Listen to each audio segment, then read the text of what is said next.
ይህ ግለሰብ በቁጥጥር ስር ውሏል። በጉለሌ ክፍለ ከተማ ጉቦ ሲቀበል የነበረው የትራፊክ ፖሊስም በቪዲዮ ተቀርጾ እዚህ ሚዲያ ላይ በሰፊው መነጋገሪያ እንደነበር ይታወቃል። ቪዲዮውን ላሳያችሁ። እሱ ግን በቁጥጥር ስር መዋሉ ተሰምቷል። ግለሰብ አዲስ አበባ ከተማ መስተዳደር የሚወጡ ደንቦች ላይማ የሆነ ነገር የሚጠቃቀም ሰዎች አለበት። ይሄ አጓጉል ነገር ምናምን ምን አይነት ደንብ ነው የምታወጡት? ከላይ የምታዩት ባለስልጣን በትላንትናው ዕለት በቦሌ መንገድ ትራፊክ ይዟል።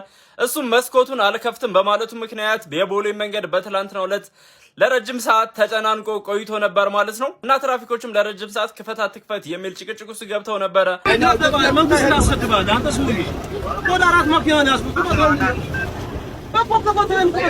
መኪናው ፕራይም ሚኒስተር ኦፊስ የሚል ልጥፍ ታይቶበታል ማለት ነው። ትራፊኮቹ ድፍረት ራሱ አስገርሞኛል ይመስለኛል። እነሱ ውስጥ ማን እንዳለ ሁላ ያወቁ አይመስለኝም። ምክንያቱም መስተዋቱ ጥቁር ነው።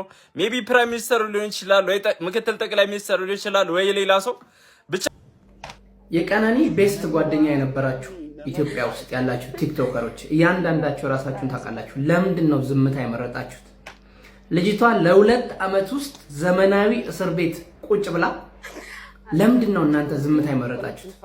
ራቼ በጣም ብዙ ሰው አዝኖብሃል። በማን ምክንያት? ነፍሷን ይማርና በእህታችን በቀነኒ ምክንያት። በግሌ በዚህ በሶሻል ሚዲያው ማለትም በቲክቶክ ላይ በመልካም ነገር ፈምሰዋል ብዬ ከማምናቸው ጥቂት ግለሰቦችና ከማከብራቸው ጥቂት ግለሰቦች መካከል አንተ አንዱ ነህ። ይህንን አስቀድሜ መናገር ፈልጋለሁ። ነገር ግን ነፍሷን ይማርና ከእህታችን ከቀነኒ ሞት ጋር በተገናኘ ራቼ አንተ ላይ ካዘኑ በጣም ብዙ ወዳጆች መካከል አንዱ ነኝ። ይህንን ቪዲዮ ሼር ዲዩት ሪፖስት በማድረግ ሁላችሁም የዜግነት ግዴታችሁን ታወጡ። እዚህ ጋር በፎቶ ላይ የምትመለከቷት ዲጄ ሊ ትባላለች። የምትኖረው በዱባይ ነው። ይህንን በፎቶ የምትመለከቱት ወንድማችን ደረጀን ከኢትዮጵያ በሴኩሪቲነት አስቀጥራለሁ፣ እንደመጣ ትቀጠራለህ፣ ስራው እጄ ላይ ያለ ብላ አሳምናው 250,000 ብር ከፍሎ አመጣችሁ። ካመጣችሁ በኋላም ስራውንም አላስገባችሁም፣ አየር ላይ ጣለችሁ። ምሰራው ከዚህ በፊት ምሰራው የነበረው የጀመርኩት ለዲያስፖራ ያመቻቸውት የቱር ኤንድ ትራቨል ላይክ ቪአይፒ ቱር የሚል ፕሮግራም አዘጋጀውና ቪአይፒ ቱር ለ2 ቀን 3 ቀን ዲያስፖራ ሲመጣ ዱባይ ማሳየት ነው። እሱን ነበር የጀመርኩትና ሌላ ፓርትነር አገኘውና ለምን ከኢትዮጵያ ሰው ያመጣው ነው፣ ስለዚህ ምንም ችግር የለም፣ ከኢትዮጵያ ሰው ይዘን መተን እንዲሰራ ማድረግ እንችላለን አሳየኝ። ኦኬ ችግር የለውም። ማስታወቂያ ሰራሁና እኔ ማስታወቂያ መስራት ነው ስራዬ። ይሁን ማስታወቂያ ስሰራ ማስታወቂያ ነው ደግሞ ገቢ። ማስታወቂያ ሰራሁና ልጁ በጣም አሪፍ ነው የሚሰራው ፓርትነሬ። ሰላም ጤና ይስጥልኝ ውድና የተከበራችሁ የቻናላችን ቤተሰቦች እንዴት ናችሁልኝ? እኔ ያለው ክብሩ ይስፋ። ዛሬም እንደተለመደው ሶሻል ሚዲያ ላይ መነጋገሪያና አዳዲስ ቪዲዮዎችን ወደ እናንተ ይዤላችሁ መጥቻለሁ። እንደተለመደው እነሱን አብረን እያየን ሀሳብ አስተያየታችንን እንሰጣለን። ለዚህ ቻናል አዲስ የሆናችሁ ይሄንን ቻናል ሰብስክራይብ በማድረግ ሁሉ ጊዜ የምለቃቸው አዝናኝና ትምህርታዊ የሆኑ ቪዲዮዎች እንዳያመልጧችሁ። ሀሳብ አስተያየት ካላችሁ ኮሜንት ሴክሽን ላይ አስቀምጡልኝ። ወደ ዛሬ ቪዲዮቻችን ሂድ። ይህ ግለሰብ በቁጥጥር ስር ውሏል። በጉለሌ ክፍለ ከተማ ጉቦ ሲቀበል የነበረው የትራፊክ ፖሊስም በቪዲዮ ተቀርጾ እዚህ ሚዲያ ላይ በሰፊው መነጋገሪያ እንደነበር ይታወቃል። ቪዲዮውን ላሳያችሁ። እሱ ግን በቁጥጥር ስር መዋሉ ተሰምቷል። ግለሰብ ኢንስፔክተር ኤርሚያስ ኤርጋኖ የተባለ ሲሆን የፖሊስ አባል ነበርም። በፖሊስ ተሽከርካሪ ውስጥ ሆኖ 200 የብር ኖት ሲቀበልም የሚያሳይ ተንቀሳቃሽ ምስል ይህ ማለት ነው በማህበራዊ ሚዲያ ላይ ተሰራጭቶ ነበር። ታዲያ በቁጥጥር ስር ውሏል። ፖሊስም ታዲያ ጉቦ ሰጪውንም ተቀባዩ ላይም እርምጃ መውሰድ እንደሚቀጥል አስታውቋል። በዚህ ላይ ሀሳባችሁን ስጡበት። መልካም ቀን። ሰሞኑን ሲዘዋወር የነበረው ቪዲዮ አንዱ ይሄ ነበረ። ያው ጉቦ ሲቀበል የሚያሳይ ትራፊክ ፖሊሱ ጉቦ ሲቀበል የሚያሳይ ምስል ነው እና ይህ ቪዲዮ በጣም ከመዘዋወሩ የተነሳ ያው የህግ አካላት ጋር ደርሶ ለውሳኔ በቅቷል ማለት ነው እና በአሁኑ ሰዓት ላይ ይህ ግለሰብ ተይዞ በምርመራ ላይ እንደሚገኝ ነው መረጃዎች እየጠቆሙ ያሉት እና ይህ ነገር በዚሁ ከቀጠለ ቀራጩም ሰውዬ የሚቀርለት አይመስለኝም። እስቲ እናንተ በዚህ ቪዲዮ ላይ ምን ሀሳብ አላችሁ? የቀነኒ ቤስት ጓደኛ የነበራችሁ ኢትዮጵያ ውስጥ ያላችሁ ቲክቶከሮች እያንዳንዳችሁ ራሳችሁን ታውቃላችሁ። ለምንድን ነው ዝምታ የመረጣችሁት? ልጅቷ ለ2 ዓመት ውስጥ ዘመናዊ እስር ቤት ቁጭ ብላ ለምንድን ነው እናንተ ዝምታ የመረጣችሁት? ከዛሬ ከ2 ዓመት በፊት አብራችኋት ቪዲዮ ስትሰሩ አብራችሁ ስትጨፍሩ የምር በጣም ነው የምታሳዝኑት። ራሳችሁን ታውቃላችሁ። ያንዳንዳችሁ ስማችሁን መጥቀስ ካለብኝ እጠቅሳለሁ። ድምፅ ሁኑላት። እኔ የምሬ ነው። ወንድሜ እንኳን እንዲህ አይነት ጥፋት ካጠፋ ድምፅ ከመሆን ወደኋላ አልልም። ሰሞኑን መነጋገሪያ ከነበሩ ጉዳዮች ውስጥ አንዱ ደግሞ የቀነኒ አዱኛና የአንዱዓለም ጎሳ ጉዳይ ነበረ። ይህ ነገር ግራ ማጋባቱን አሁንም እንደቀጠለ ነው የሚገኘው። የተለያዩ ማስረጃዎች እየወጡ ይገኛሉ፣ ግን መንግስት ምንም አይነት መግለጫ እየሰጠ አይደለም በአሁኑ ሰዓት ላይ። ከዛ መቀጠል ደግሞ ጓደኞቿ ምን አይነት ዝምታን እንዴት ዝምታን መረጡ እያሉ ብዙዎች ትችቶችን እያቀረቡባቸው ይገኛል በአሁኑ ሰዓት ላይ። ራቼ በጣም ብዙ ሰው አዝኖብሃል። በማን ምክንያት? ነፍሷን ይማርና በእህታችን በቀነኒ ምክንያት። በግሌ በዚህ በሶሻል ሚዲያው ማለትም በቲክቶክ ላይ በመልካም ነገር ፈምሰዋል ብዬ ከማምናቸው ጥቂት ግለሰቦችና ከማከብራቸው ጥቂት ግለሰቦች መካከል አንተ አንዱ ነህ። ይህንን አስቀድሜ መናገር ፈልጋለሁ። ነገር ግን ነፍሷን ይማርና ከእህታችን ከቀነኒ ሞት ጋር በተገናኘ ራቼ አንተ ላይ ካዘኑ በጣም ብዙ ወዳጆች መካከል አንዱ እኔ ነኝ። በምን ምክንያት ካልክ በደንብ አዳምጠኝ። ነፍሷን ይማርና ከእህታችን ከቀነኒ ሞት ጋር በተገናኘ ቀነኒን በብሔሯ ማያቋት፣ ቀነኒን በሃይማኖቷ ማያቋት፣ ጀስት በሰዋዊነት ብዙ ኢትዮጵያውያን ፍትህ ብለው ለዚች ልጅ ጠይቀዋል። ከዚህ አንጻር አንተን የታዘብን በሁለት ዋና ዋና ምክንያቶች ነው።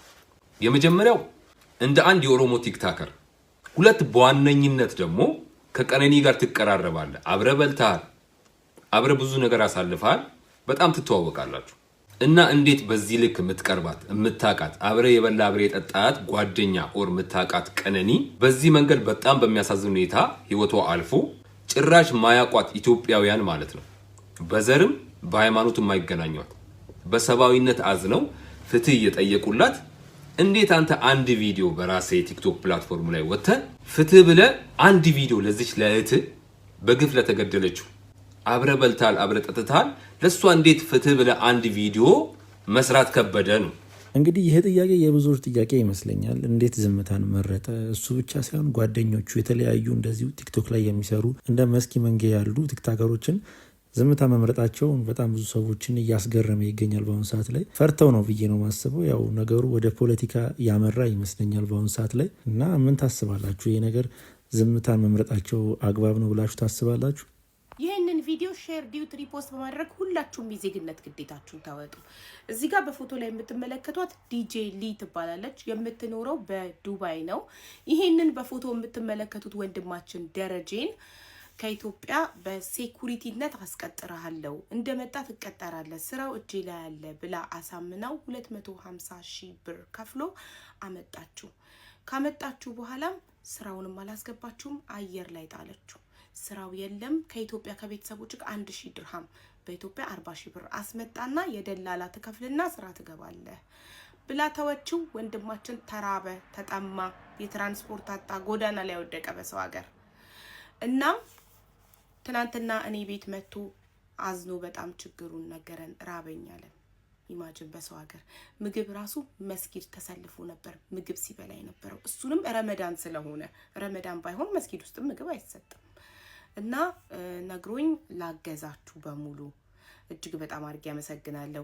አዶት $100፣ አንድ አማራ $100፣ ሰክሰስ $100፣ ኤልሳቤት $100፣ የምስራች $100፣ ኢትዮጵያን ሬስቶራንት $100 አግዘውታል።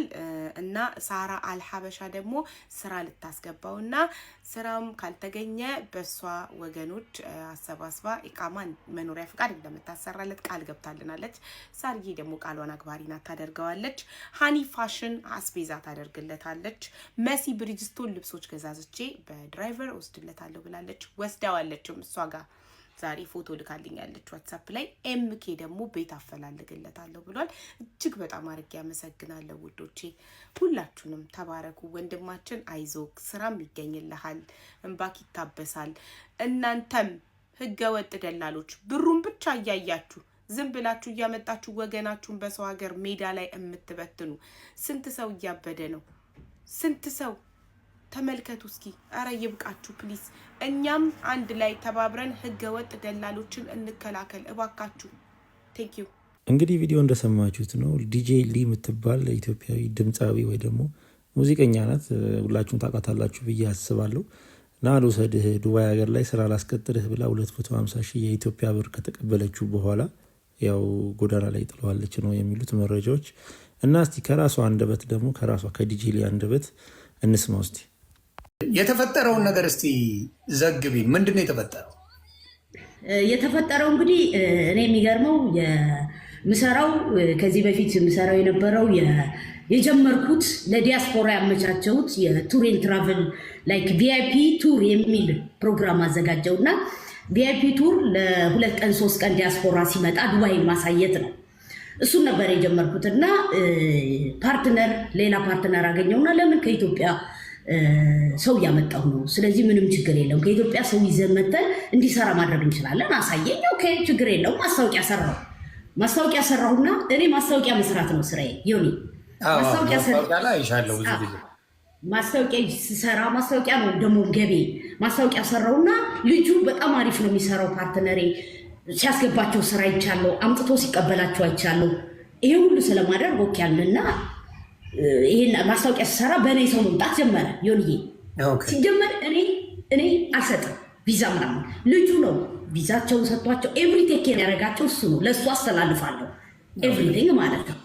ከዛ አጋጣሚ እንደውም ይሄ ልጅ ሲመጣ ከኤርፖርት ፓርትነር አልነበረም እና እስኪ ዲጄ እርጅኝ። ኧረ ምን ችግር አለ ደግሞ ኤርፖርት ላይ እኮ ማንንም ሁሉንም ሰው ነው የምቀበለው፣ ሴሌብሪቲ ብቻ አይደለም የምቀበለው። ለምንድን ነው የራሴ ወገኖች አሉ፣ ችግር የለም ብዬ አክብሬ ኤርፖርት ሄጄ እሱ ብቻ አይደለም እኮ ሌላ ምዥ ነበረ ተቀበልኳቸው።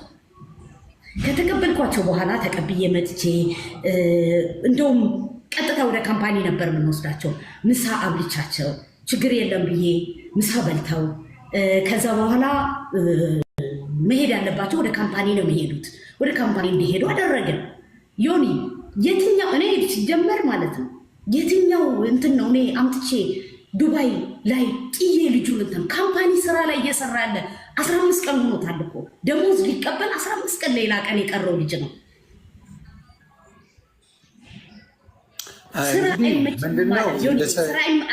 የተባለው